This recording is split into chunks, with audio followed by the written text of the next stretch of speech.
अस्सलाम वालेकुम दोस्तों, की हाल चाल ने जनाब। तुसीं वेखदे पे हो अपना देश पंजाब टीवी ते मैं तुहाडा मेज़बान मुहम्मद नदीम खारल। सब तो पहले अपने चैनल को करना है सबसक्राइब ते बेल आइकन ते क्लिक करना है। अच्छी ते बेहतरीन वीडियो का नोटिफिकेशन हमेशा की तरह वीरां भरावां ते सज्जणां नूं मिलदा रहे। वीरां वास्ते जनाब नीली दा बेहतरीन ते अनमोल तोहफा एक दूजड़ मैं की शक्ल जैसी लैके हाजिर होए हैं। वीर तसल्ली करनगे जनाब। सजरी सुई मैं है, तीसरी या चौथी चौई दे विच मझ खड़ी है माशाअल्लाह। अल्लाह के फजलो करम नाल पंडा दे मैनू हवाने खूबसूरत जिसम और जनाब बिल्ली अख मणमण दी सिर मैनू माशाअल्लाह कतरी कतरी पिछे बटन लगे हुए ने। चौथी चौई च गालबन बिल्कुल कच्चा बिल्कुल नाड़वा जरा नाल खड़ा जी। मैं माशाअल्लाह पंडा लाई फिरदी है कर्मा वाली और जनाब बिल्कुल पक्के फर्श थे। ये नहीं कि अगे पिछे करके पैड़े सख्त पा के जिथे खड़ी मैंने फुसी की है वीरन सजना विखा देनी है। थान मैंने चेक करना जी माशाअल्लाह बड़ा रुग रुगदा लग्या होया है। सज्जर मैं थोड़े तुहानूं पता है डोके पा जांदियां ने, कोई किसी किस्म का वाधा घाटा नहीं, छट्टा फारा नहीं।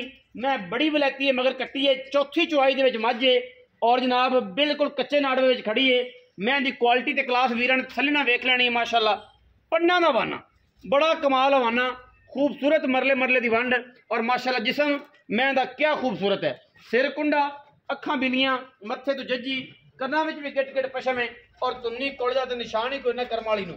पिछे कट्टी है 2 महीने एक नहीं ने और इंशाअल्लाह रेट भी इंतहाई मुनासिब देना है जिहदे विच किसी किस्म का भी कोई वाधा घाटा नहीं। ये जी मई जमदियां नहीं, एडियां सील ते एडियां शराफ और कमाल दी ए कट्टी जी।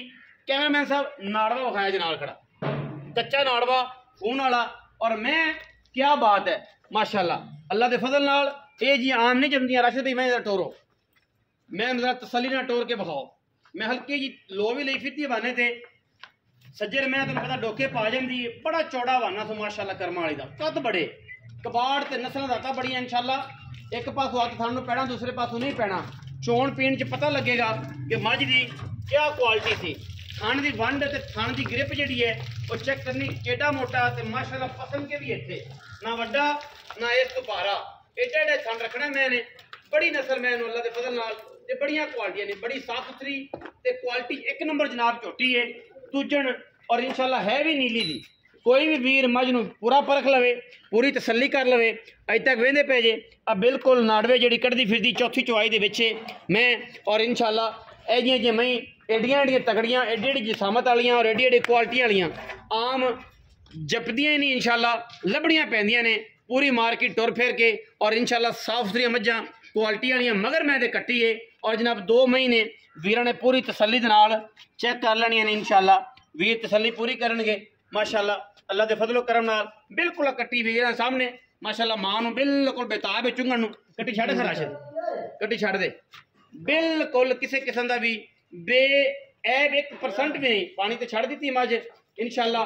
कट्टी जी हम छड़ के मैं चुआई का टाइम है और जनाब मैं चुआई भी साफ हो जाएगी इंशाअल्लाह। तसल्ली देंगे हर चीज़ की और क्वालिटी वाला जानवर है बिल्कुल। आओ खंज राशिद सुखेरा साहब, अस्सलाम वालेकुम भाईजान, की हाल चाल है? सेहत तबीयत ठीक है? ते अपना राशिद आजकल की हाल है? खैर मेरे मैं किन नस्ल भाई दूजे ने पक्की छट्टा फारा थान वादा घाटा कोई चीज का मसला नहीं होना। ये भी चोई पीती चोई तसल्ली तेरी चोई मैं मसला नहीं हो सकता हैं तसल्ली है। किनवी चुआई तू? चौथी चुआई तो हुण उसी अज की डेट 13 तरीक है शाम की चौथी चुआई होनी। चौथी चुआई कच्चा नाड़ा बिल्कुल खून वाला। अगर कोई वीर तसल्ली करावे तो करवाई भी 2-3 दफा। अच्छा राशिद पैसे कितने में कौन सा करना 8.5 खुदा दा नाम मनो यार। कोई कणी पै लेंदे हो, कुछ हुकूमत लै गई, कुछ किसान नूं रगड़ा फिरा खड़ा है नाल ना साडा तुसीं फेरी खड़े जे। कोई कणी पैण दिओ जेड़ा कह रुपइयां दा 52-53 टैंपरेचर है सारा अपनी वजह तो नहीं ना। कोई मेहरबानी करो, कोई प्यार मोहब्बत हो जाए तो भाई इत्थे ही कर कोई तू तां दा बाबा इत्थे बाबा प्यार शुरू कर लांगे। 10,000 घाट कर लियो बस ते तेरी मुच्छां दा भी मुੱਲ नहीं जिन्ना तेनों अल्लाह ने खूबसूरत चेहरा दिता है तेनों चाहिदा सी मुੱਲ दे प्यार 20 घाट कर ले। 30 हो गया नहीं 20 8,20,000 रुपए 8 लाख 30 8 लाख 20 अगे छड़ा 10 बाज 30 हो गया। ठीक है 8 लाख ते 20,000 रुपया जी। इस बुलबुल के बच्चे का वीडियो 13 तरीक की है 6वां महीना है। लोकेशन जी है तहसील आरीवाला जिला पाकपतन बड़े बेलिया मसला होंगे कि नदीम भाई लोकेशन नहीं दसते हो। तो पता है कि असं नीली बार से काम कर रहे तो नीली का इलाका हवेली लखा तो शुरू हो जाता है एड सुलेमान की तो लुडन तक जाता है और इंशाल्लाह अच्छे और बेहतरीन नायाब हीरे जड़े ने अपना देश पंजाब टीवी विखांदा है। कट्टी थले छड़ दे यार, मैं कहना कि चलो सजरी सुई मैं ते कट्टी थले रश छड़ दे, मां थले पै जावे ते वीर वेख लैन पूरी तसल्ली दे नाल और इंशाल्लाह किसी किस्म का भी कोई ऐब ना आवे। बड़ी हसीन ते बड़ी शराब में माशाल्लाह हर एंगल तो पूरी है। वीडियो अच्छी लगे वीडियो लाइक करना है, शेयर करना है, कमेंट करना है, अपनी राय नाल सानू जरूर आगाह करना है। पाकिस्तान जिंदाबाद, पाक।